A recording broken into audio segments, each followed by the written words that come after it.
अस्सलाम वालेकुम। मेरा नाम डॉक्टर मज़हर है। Welcome to my YouTube channel. काफ़ी अरसे के बाद आज एक वीडियो अपलोड कर रहे हैं यूट्यूब बिज़ी शेड्यूल।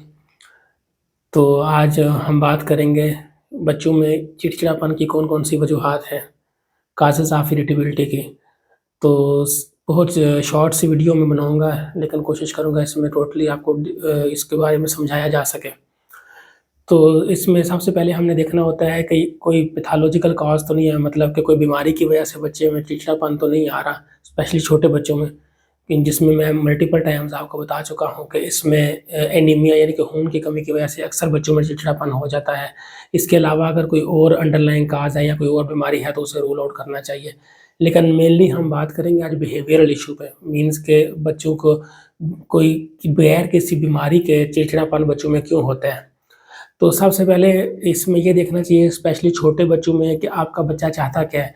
मीन्स कि अगर आपका बच्चा आप कुछ खाने को दे रहे हैं या आप चाहते हैं कि इसी टाइम में बच्चा कुछ ना कुछ इनटेक कर ले और बच्चा वो नहीं खाना चाह रहा, तो उससे परसिस्टेंटली उसको मतलब अपनी ज़िद उस पे ना रखें कि लाज़मी तौर पर बच्चा अभी खा ले। ये बहुत बड़ा फैक्टर है कि बच्चे जो हैं इससे ज़िद्दी हो जाते हैं, बच्चा जो है उसमें चिड़चिड़ापन आना शुरू हो जाता है कि अपनी राय हम उस पे थोपना शुरू कर देते हैं कि नहीं आप ये काम इसी टाइम करो। तो इसमें थोड़ा-सा एहतियात करनी चाहिए। पहली बात ये है कि बच्चे को देखिए अगर उसका मूड स्विंग है, वो नहीं खाना चाह रहा किसी चीज़ को या कोई भी काम नहीं करना चाह रहा, उसे थोड़ा-सा टाइम दें, उसका माइंड डाइवर्ट करें। तो होप सो ये सेटल डाउन हो जाता है और बच्चा वही चीज़ जो आप चाह रहे होते हैं, वो इनटेक करना शुरू कर देता है। सेकंडली बड़ा मेजर कॉज़ है कि आप अपनी स्ट्रेस जो है मीन्स के definitely social factors, social issues हर घर में होते हैं। अपनी स्ट्रेस, अपने सोशल इश्यूज़ जो हैं वो बच्चे के सामने डिस्कस ना करें।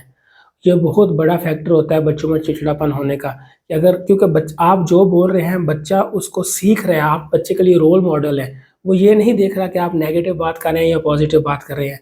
वो सिर्फ़ आपको देख रहा है कि आप कर क्या रहे हैं, वो उसी को फ़ॉलो करेगा। लिहाज़ा सबसे बड़ी चीज़ है कि बच्चे के सामने अपना कॉन्फ्लिक्ट शो ना करें। अपने घर के मसाइल, अपने लड़ाई-झगड़े जो भी अगर किसी घर में किसी किस्म का कोई इश्यू है, मियाँ-बीवी के दरमियान या घर वालों के दरमियान, उसे बच्चे के सामने डिस्कस ना करें। उसे अलग से डिस्कस करें ताकि बच्चा सिर्फ़ आपकी पॉज़िटिविटी देखे। बच्चे के सामने अगर आप मुस्बत बात करेंगे, बच्चे को आप पॉज़िटिवली अपना इंटेंट शो करेंगे, तो वो उसी को कॉपी करेगा और वो उस वही पॉज़िटिविटी उस बच्चे में फिर शो होगी। इससे बच्चा जो है वो इरिटेबल नहीं होगा, बच्चा जो है पॉज़िटिवली रहेगा। तो लेकिन अगर बार-बार वो यही चीज़ देखता रहे कि उसके सामने मल्टीपल इश्यूज़ डिस्कस हो रहे हैं, एक-दूसरे के साथ लड़ाई-झगड़े के तौर पे बात हो रही है, ज़ोर से बात हो रही है, तो फिर वो उसी चीज़ को कॉपी करता है। जिसकी वजह से आहिस्ता-आहिस्ता बच्चों में ये इश्यू बिहेवियरल चेंजेज़ होना शुरू हो जाती हैं, जिसे आप बाद में इरिटेबिलिटी या चिड़चिड़ापन भी कह सकते हैं। क्योंकि मैं पहले बता चुका हूँ कि पेरेंट्स जो होते हैं अपने बच्चे के लिए रोल मॉडल होते हैं। तो सबसे पहला जो घर उसने जो सबक सीखना है वो पेरेंट्स से ही सीखना है। लिहाज़ा पेरेंट्स को हमेशा पॉज़िटिव रहना चाहिए। यहाँ मुझे great mentor professor Javed Iqbal साहब का एक जुमला याद आ गया। वो अक्सर कहते होते हैं कि पहले आप ये देखें कि ज़िद बच्चा कर रहा है या आप कर रहे हैं। मीन्स कि ये बहुत बड़ा फैक्टर है बच्चों के बिहेवियरल चेंजेस के पीछे कि आप देखें कि बच्चा क्या चाह रहा है। अगर हम उस पे बहुत ज़्यादा हर वक़्त लड़ते रहेंगे या उसके सामने हम बहस करते रहेंगे या बच्चे को ही डाँटते रहेंगे, तो ये बच्चों के बिहेवियर पे बहुत ही नेगेटिव इम्पैक्ट डालता है। Thank you for watching our channel. Stay tuned. Allah हाफ़िज़।